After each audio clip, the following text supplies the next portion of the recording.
Bien sûr, il faut chercher un bouc émissaire. On connaît l'expression, d'accord? On a envie de faire aux autres porter le chapeau, et quelquefois on les déteste gratuitement, on parle mal d'eux gratuitement, on les en veut gratuitement, parce que quelque part ils ont ce qu'on n'a pas. Ils peuvent, le collègue a peut-être eu la promotion qu'on estime que nous méritions, d'accord? Et tout simplement, nous pouvons en vouloir aux collègues et commencer à détester le collègue, tout simplement parce qu'il y a cette pression dans le milieu, je dirais, professionnel.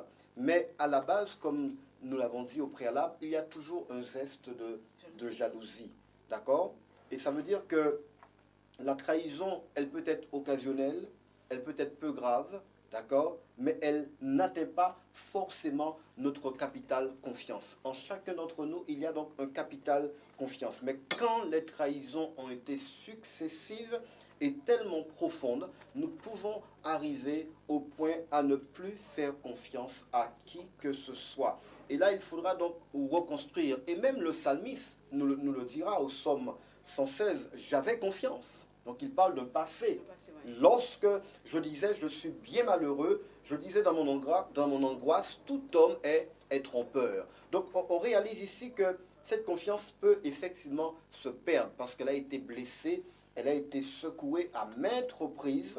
Mais si le capital confiance, lui, n'est pas touché, il y a toujours possibilité de réparer. Et n'oublions pas quelque chose, donc donner l'occasion et l'opportunité à quelqu'un de rebondir, c'est aussi aider cette personne à se repositionner, aider cette personne à se retrouver, aider cette personne à se reconstruire, ne pas mettre une croix définitivement sur quelqu'un, mais toujours créer une opportunité pour que cette personne se reconstruise.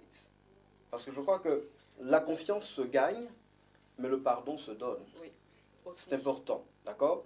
Le pardon, donc, c'est un pas essentiel vers le renouvellement, donc, de la confiance qu'on a en quelqu'un, d'accord? Parce qu'on a une mauvaise expérience. Maintenant, il faut pardonner.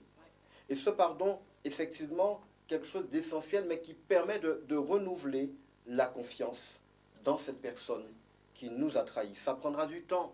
Ça ne se fait pas du jour au lendemain. Ça se construit. Et la personne a besoin aussi de nous donner les éléments, d'accord, qui nous permettra de regagner confiance en cette personne. Et pour construire un bon climat de confiance, que ce soit dans un foyer, que ce soit, je dirais, dans les relations avec nos proches, notre comportement et notre attitude vont être donc déterminants.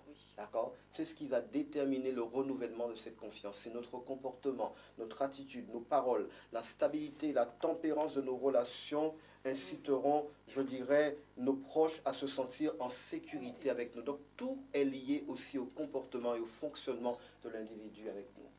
En cet après-midi, voilà, avec notre intervenant, nous avons aussi appris qu'il y a de ne pas faire de quoi sur quiconque, de redonner effectivement une nouvelle opportunité à tous ceux qui nous ont trahis et ceux qui se sont sentis trahis, que la vie ne s'arrête pas uniquement là, mais qu'on peut encore continuer à nous redonner une chance à tout un chacun. Donc je vous dis, rendez-vous au prochain thème.